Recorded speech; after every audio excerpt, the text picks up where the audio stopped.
Shalom Lifehouse Family, kembali kita berjumpa di acara Life Cell kita. Mari siapkan hati saudara, siapkan catatan saudara. Datang kepada Tuhan dengan rasa lapar dan haus akan kebenaran firman-Nya. Kita percaya Tuhan akan mencurahkan isi hatinya yang akan menguatkan kita, yang akan mendidik kita, akan mendewasakan kita. Mari kita bersatu di dalam doa. Bapa dalam surga, kami bersyukur untuk semua kejadian-kejadian dalam hidup kami. Kami dengan nyata melihat penyertaan Tuhan, rajutan tangan Tuhan atas hidup kami. Kalau sebentar kami kembali datang kepadamu, kami kembali akan siap menerima apa yang menjadi isi hati Tuhan. Sampaikanlah melalui hamba-Mu Pastor Jarod yang sebentar akan memberkati kami semua. Terima kasih, dalam nama Tuhan Yesus kami berdoa. Amin. Saudaraku, hari ini kita akan diperlengkapi oleh Pastor Jarod Wijanarko. Beliau sudah 2 kali mengisi seminar keluarga di tempat kita. Dan ini kali pertamanya ada di ibadah live cell kita.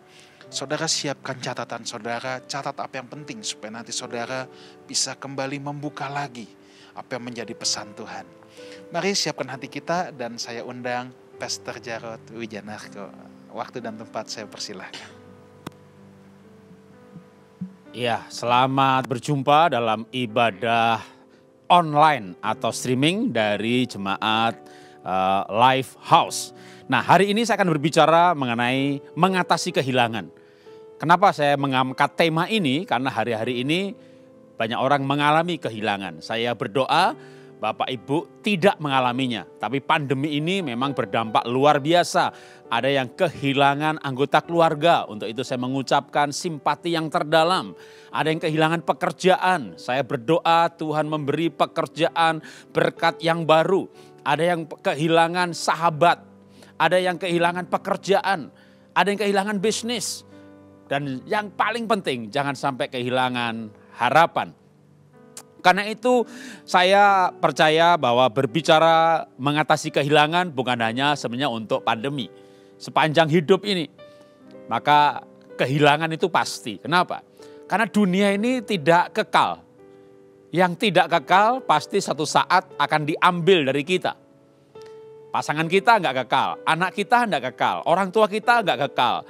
Maka mau tidak mau setiap pribadi pasti suatu saat akan menghadapi yang namanya kehilangan. Sekali lagi saya tidak mengharapkan Bapak Ibu mengalami, tapi mempersiapkan kalau suatu ketika Tuhan izinkan terjadi dan kita harus kehilangan sesuatu, kita tetap menjadi orang yang kuat, tabah, tidak kehilangan iman, tidak kehilangan harapan. Nah, saya ingin mengajak kita membaca dalam Roma pasal 8 ayat 28-29. Kita tahu sekarang bahwa Allah turut bekerja dalam segala sesuatu untuk mendatangkan kebaikan bagi mereka yang mengasihi Dia, yaitu bagi mereka yang terpanggil sesuai dengan rencana Allah.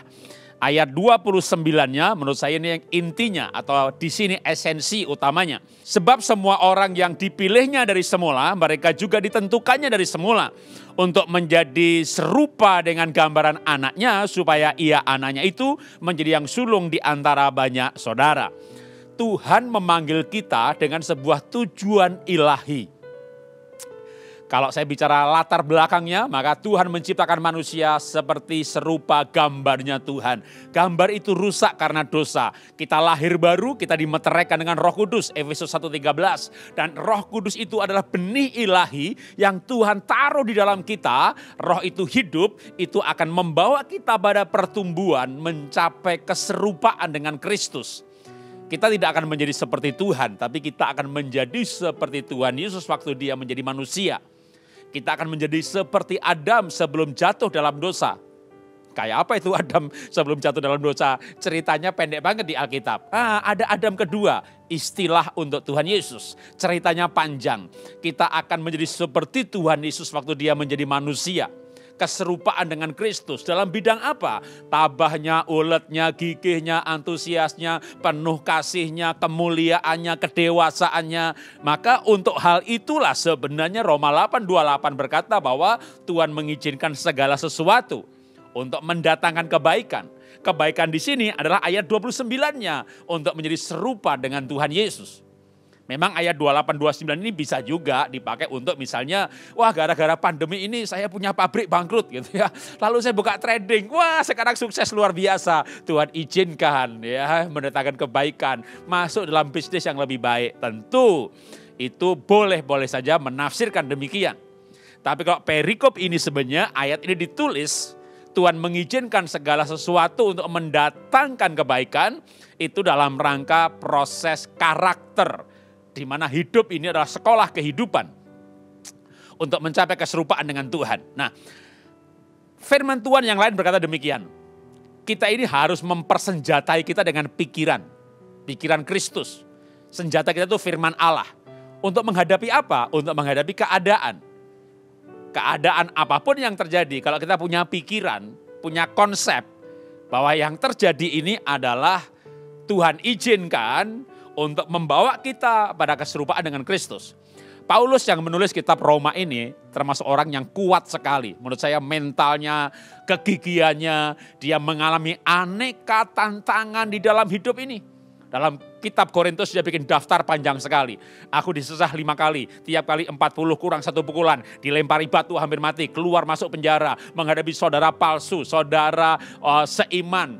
Saudara bukan seiman, bahaya di kota, bahaya di desa, bahaya penyamun. Itu daftar yang namanya tantangan Paulus luar biasa banyaknya.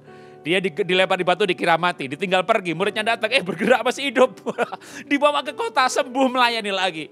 Dipukuli 40 kali. Ya kurang 1, 39 kali. Pasti bonyok dah, pasti. Dipukul 39 kali pasti bonyok. Kalau Anda nggak percaya datang ke rumah saya, tak pukuli saudara ya. Saya buktikan kalau bonyok. Itu begitu sembuh melayani lagi. Jadi Paulus itu melayani bukan diajak makan, di-entertain, kasih persembahan kasih, ini di hotel bagus. Melayani selesai digebuki 39 kali. Nggak kapok. Orang ini luar biasa. Kenapa? Orang inilah yang menulis Roma 8:28 tadi. Semua diizinkan terjadi untuk membawa kita pada keserupaan dengan Tuhan. Nah, konsep itulah yang saya taruh juga dalam pikiran saya sehingga saya dikenal sebagai orang yang kuat menghadapi aneka pencobaan. Karena hidup saya itu nggak lurus begitu, enggak ya. Waduh, saya cerita beberapa. Misalnya 98. Saya mengalami kebangkrutan karena saya punya bisnis ekspor dan kerusuhan di Indonesia membuat buyer-buyer saya pindah ordernya ke Vietnam dan ke Tiongkok, ke Cina. Bangkrutlah saya gitu ya. Tetap aja antusias, semangat melayani Tuhan. Buka usaha baru lagi. Setelah ekspornya tutup, buka pabrik hancur, buka grosir tutup, buka toko nggak berhasil.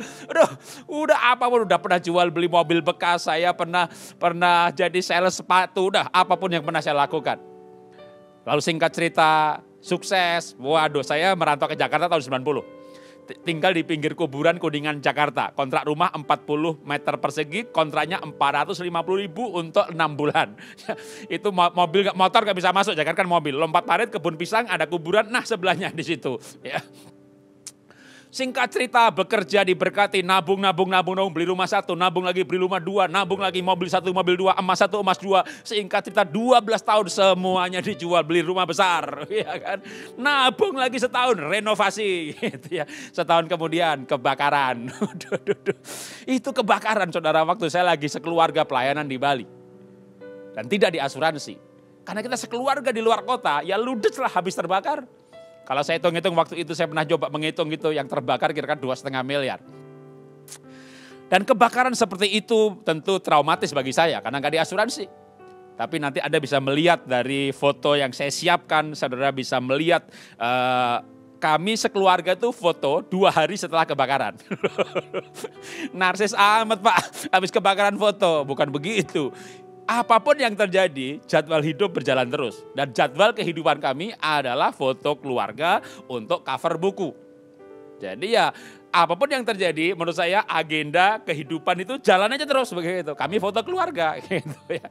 Dan Anda bisa melihat foto ini, wajahnya berseri-seri, ya matanya berbinar-binar, nggak ada kesedihan. Apa nggak sedih Pak? Ya sedih lah, tapi dengan cepat kami bangkit.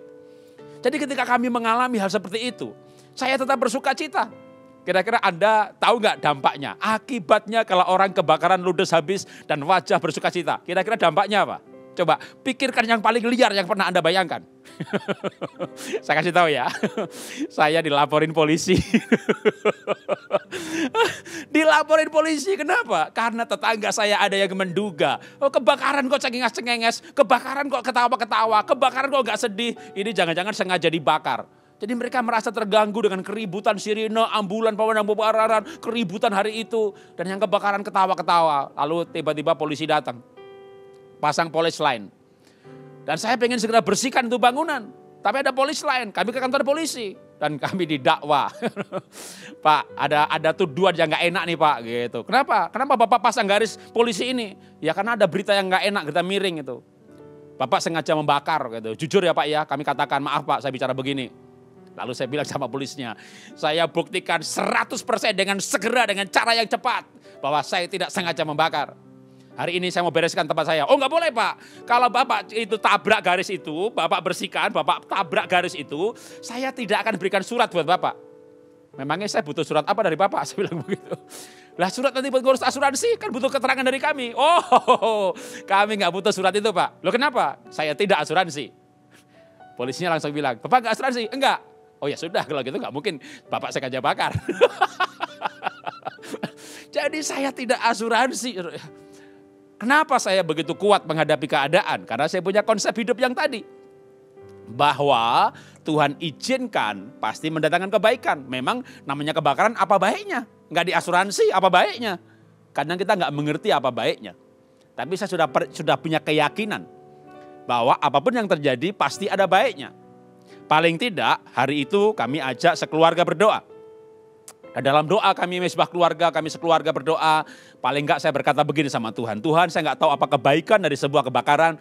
Di mana harta yang saya cari 12 tahun ludes dalam waktu 3 jam saja. Tapi hari itu saya belajar sesuatu yang ilahi. Yang walaupun tanpa kebakaran pun kita juga bisa belajar. Cuma dengan pengalaman itu lebih ngeh gitu ya. Lebih ngeh soal apa? Harta itu enggak kekal. Nyarinya 12 tahun saudara ya. Kebakaran 2-3 jam habis. Saudara ya. Anda gak percaya? Kalau Anda gak percaya cari korek api. Bakar tuh mobil rumahmu. 3 jam ludes habis. Ya kan? Harta itu gak kekal. Nah makanya malam itu dalam mesbah keluarga. Saya berdoa kepada Tuhan. Tuhan saya disadarkan sesadar-sadarnya. Bahwa harta itu tidak kekal. Hidup saya masih panjang. Walaupun umur saya juga 50 tahunan juga gitu ya. Tapi saya percaya hidup saya masih lama. Maka waktu-waktu selanjutnya saya mau mencari yang tidak bisa terbakar. Apa itu? Yang mengandung nilai kekal. Orang lahir baru karena pengaruh saya itu buah kerajaan, itu kekal. Anda berubah karena pengaruh saya, itu buah pelayanan, itu kekal. Saya berubah itu buah roh, itu kekal. Saya mau cari yang tidak bisa terbakar, yaitu kekekalan. Nah, waktu saya bersumpah, bernasar, berjanji seperti itu di hadapan Tuhan, saya mendapat sebuah pengertian. Ya, terlalu rohani untuk bilang saya dapat penglihatan gitu ya. Anggap aja otak saya yang kreatif ini lalu saya berimajinasi. Ya, waktu saya berdoa kepada Tuhan setelah kebakaran. Lalu malamnya berkata, Tuhan aku mau mencari yang kekal, melayani Tuhan. Gitu ya, saya dapat pengertian begini. Roma 8:28, sesuatu yang terjadi diizinkan Tuhan. Kalau ditambah dengan Yakobus pasal 1, pasal 3, itu disitu ada berkata mengenai ujian. Jadi apa yang terjadi itu adalah proses untuk membawa kita keserupaan dengan Tuhan. Dengan kata lain proses untuk next level, naik rohani lebih tinggi, naik kelas yang lebih tinggi. Ujian kehidupan untuk naik kelas. Yang terjadi itu adalah ujian. Sekolah mau naik kelas, ya ujian. Ada ujian menghindar, mana bisa naik kelas ya kan. Jadi nggak bisa, satu-satunya cara untuk naik kelas ya ujian. Dan supaya naik kelas, ujian pun jawabannya harus benar. Ikut ujian jawabannya salah, ya ulangan lagi begitu kan. Nah kalau kehidupan, peristiwa yang terjadi itu ujian. Lalu jawabannya apa? Respon kita. Nah malam itu saya dapat pengertian. respon saya yang bernasar melayani Tuhan, mencari kekekalan, itu respon yang benar. Maka saya dapat semacam imajinasi atau penglihatan kalau bahasa karismatiknya. Tuhan panggil para malaikatnya, kumpul, ada apa? Lihat Jarod itu di Bintaro, Jakarta. Lulus ujian, kebakaran, malah komitmen melayani. Iya, naik kelas, ya kan? Saya berimajinasi lagi, ada orang lain, bukan Jarod namanya, ya kan? Nggak sampai kebakaran, nggak sampai ludes 2,5 miliar. Saya itu orang miskin, merantau ke Jakarta, cari itu 12 tahun. Kalau misalnya konglomerat punya duit ratusan miliar, hilang 2 miliar, ya nggak apa-apa lah. Cuma 2% gitu ya. 1%, ini segitu-gitunya gitu kan. Nah, ada orang lain hilangnya nggak sampai semuanya hilang. Bahkan mungkin cuma mengalami masalah yang nggak terlalu besar, lalu mulai mengeluh. Saya melayani, mengapa mengalami ini? Saya pelayanan, kok ngalami begini? Lalu apa bedanya dong melayani sama enggak? Kalau gitu nggak usah pelayanan dah, begitu ya.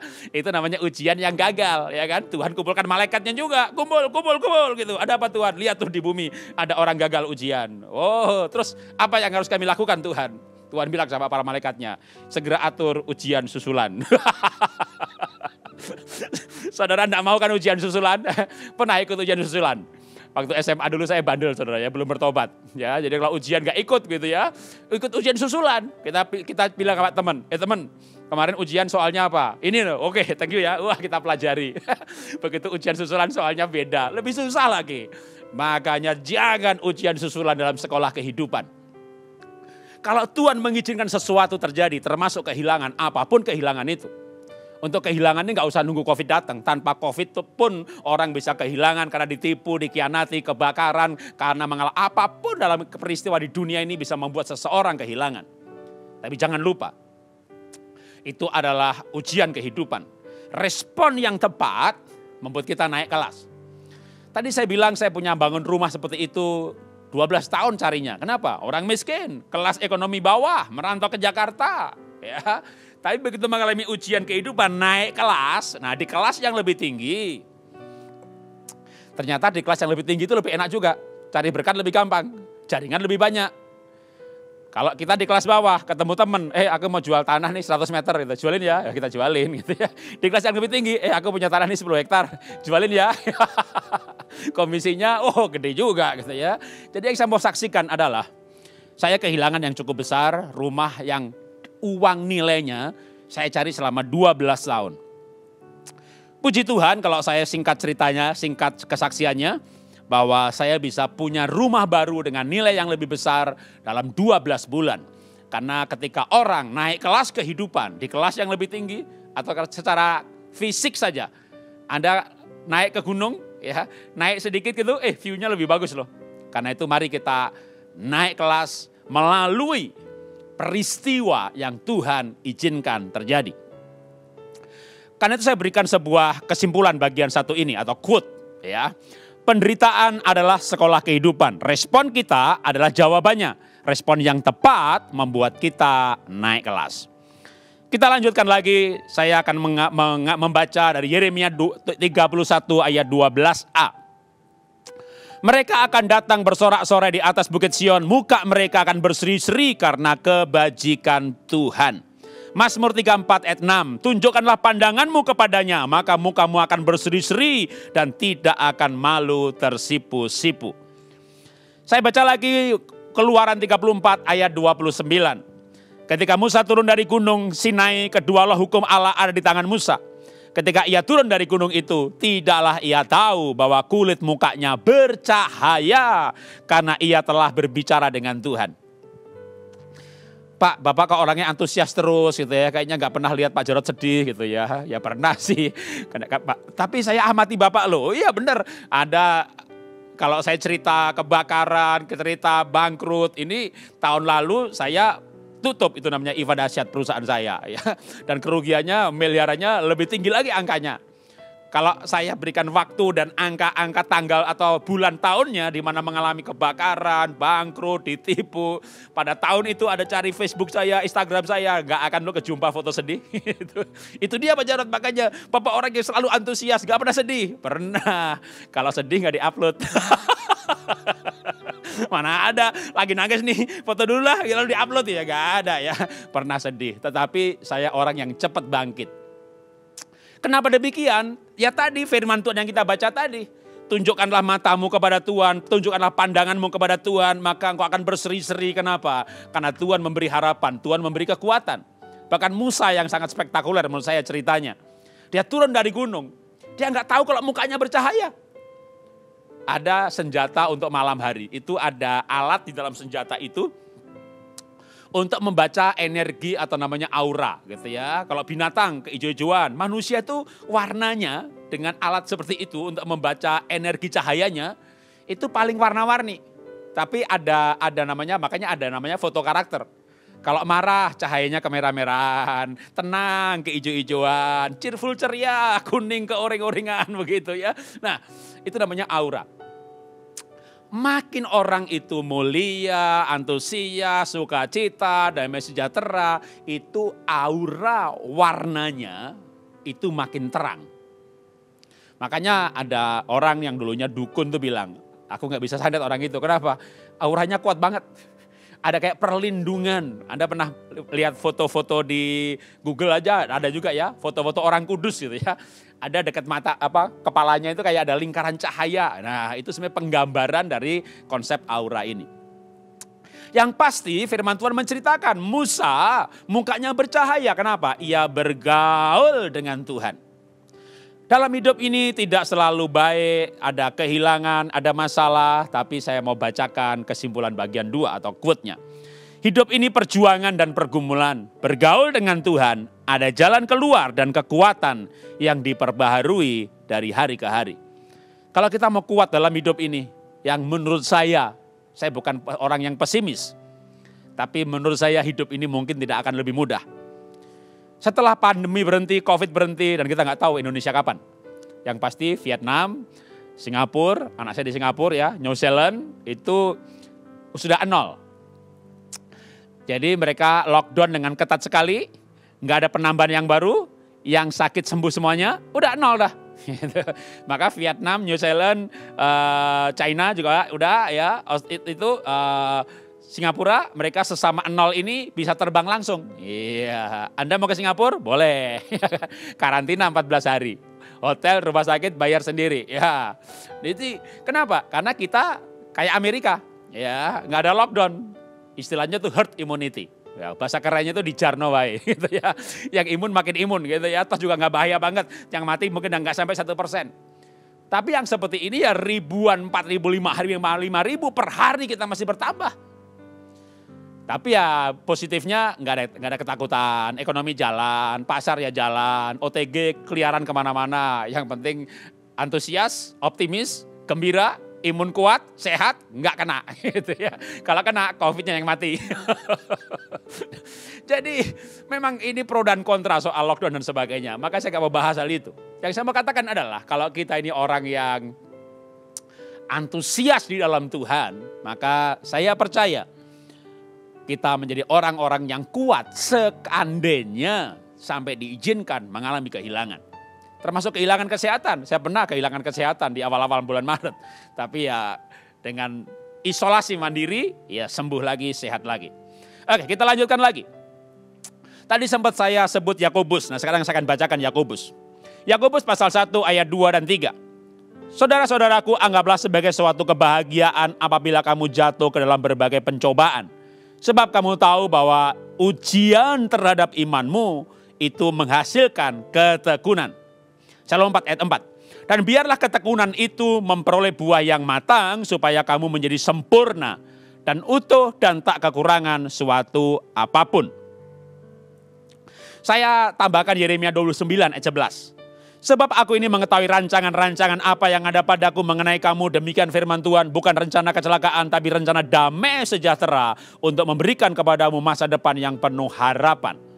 Jadi Yakobus mengajarkan bahwa Tuhan itu bisa membawa kita atau mengizinkan lebih tepatnya ya, karena setan yang mencobai bukan Tuhan. Tapi pencobaan kalau itu terjadi maka itu biar menjadi ujian. Dan ujian terhadap iman itu menghasilkan ketekunan. Ketekunan buahnya apa? Ketekunan buahnya adalah menuju kesempurnaan. Sama dengan Roma tadi. Membawa kita serupa dengan gambaran anaknya supaya anaknya itu Tuhan Yesus menjadi yang sulung di antara banyak saudara. Jadi kalau Tuhan mengizinkan sesuatu terjadi dalam hidup kita yang tidak kita harapkan. Karena hidup nggak selalu seperti harapan. Tapi percaya bahwa itu tetap dalam rencana Tuhan. Dan rencana Tuhan adalah rencana damai sejahtera. Rencana masa depan penuh harapan. Tapi gimana Pak kalau yang terjadi ini nggak membawa damai sejahtera Pak? Istri saya pernah kena hipnotis. Dibawa muter-muter Jakarta. Dari pagi sampai siang, karena harus butuh, Jakarta macet ya kan, jadi butuh pergi 4 cabang untuk menguras saldo di tabungan istri saya 400 juta. Karena satu cabang hanya bisa keluar 100. Cabang kedua udah gak bisa lagi. Verifikasi, ibu kandung segala macam keluar lagi dan seterusnya. Waktu cabang kedua istri saya udah gak enak. Dia minta izin telepon saya gak dikasih.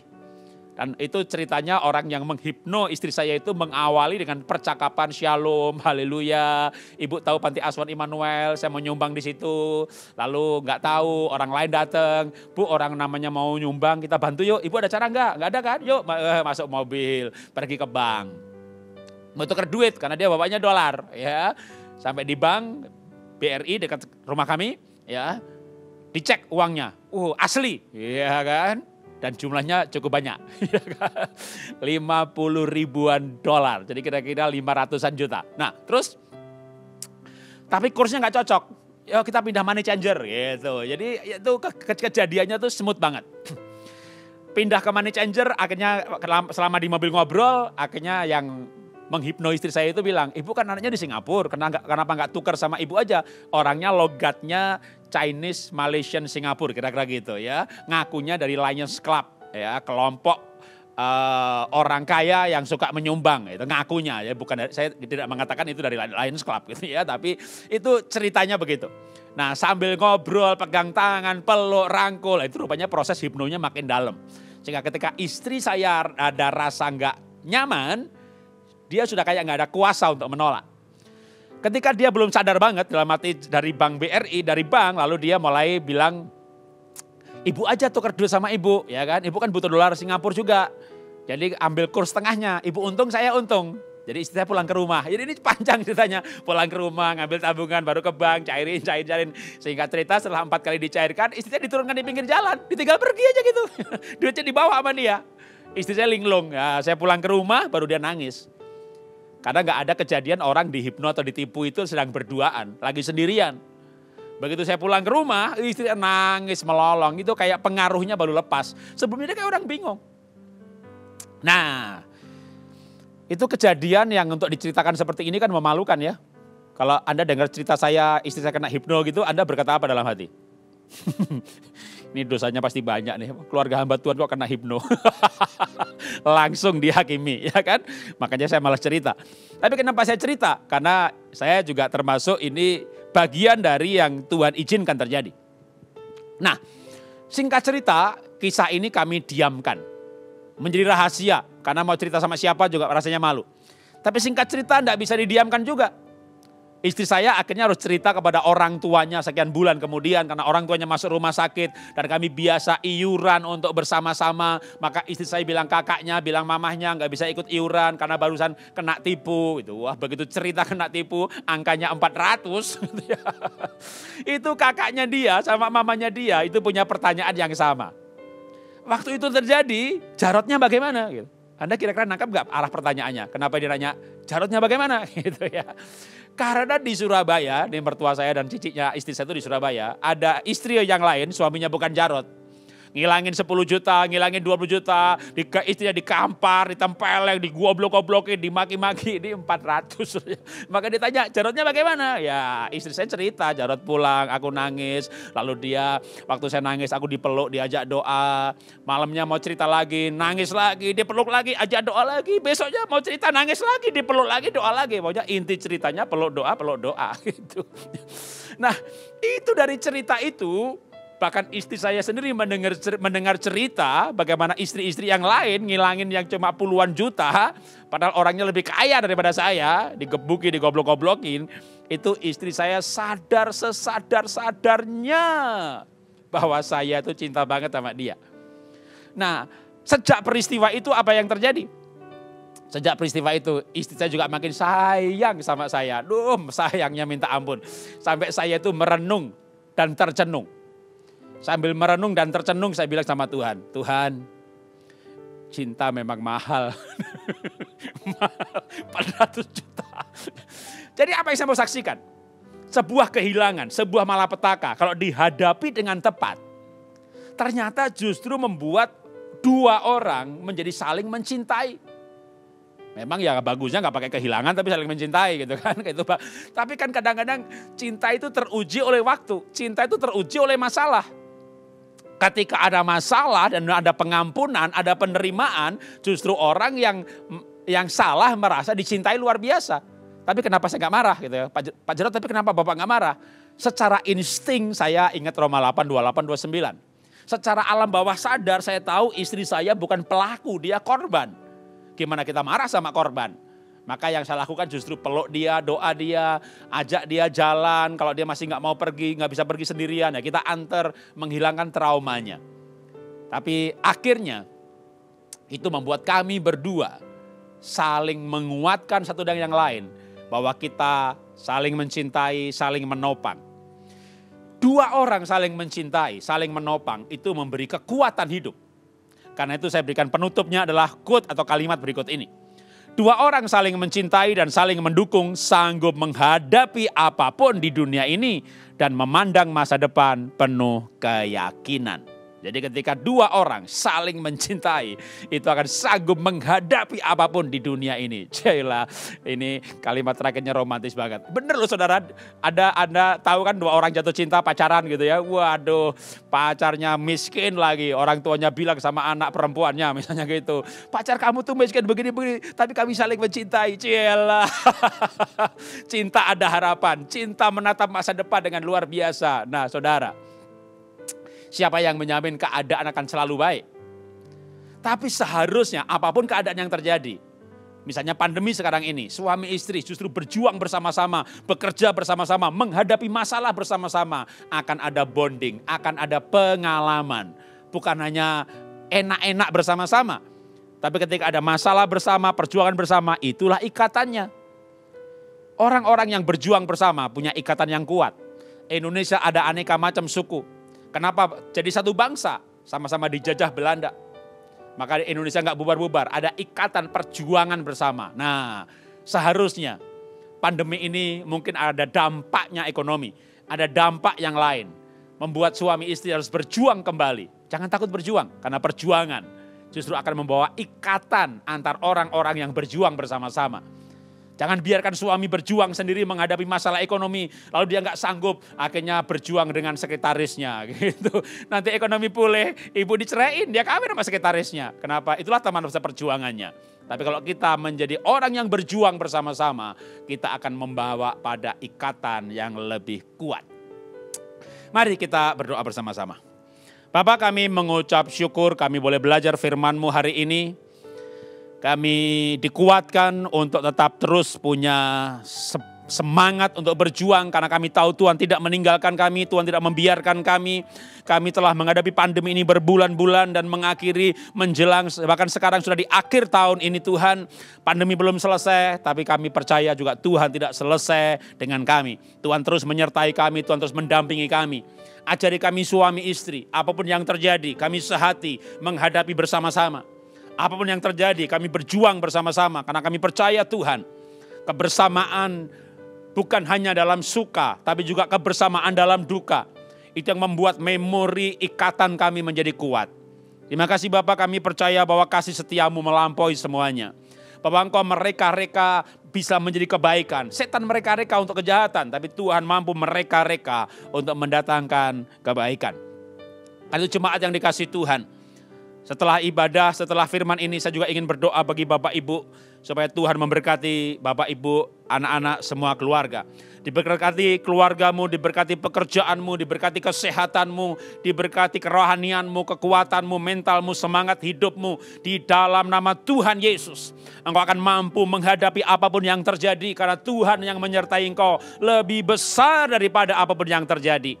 Angkat hatimu kepada Tuhan, angkat tanganmu kepada Tuhan. Dan kiranya berkat dari Bapa di surga yang besar, dahsyat, luar biasa. Kasih Tuhan Yesus Kristus, kasih-Nya memulihkan, bilurnya menyembuhkan, darahnya menyucikan. Dan penyertaan dari pribadi Roh Kudus yang menghibur, menolong, memberi kekuatan, menyertai Bapak Ibu Saudara sampai selama-lamanya. Yang diberkati katakan bersama-sama, amin. Tuhan memberkati, selamat beribadah, dan selalu semangat bersama dengan Tuhan. Apapun yang terjadi. Tuhan memberkati.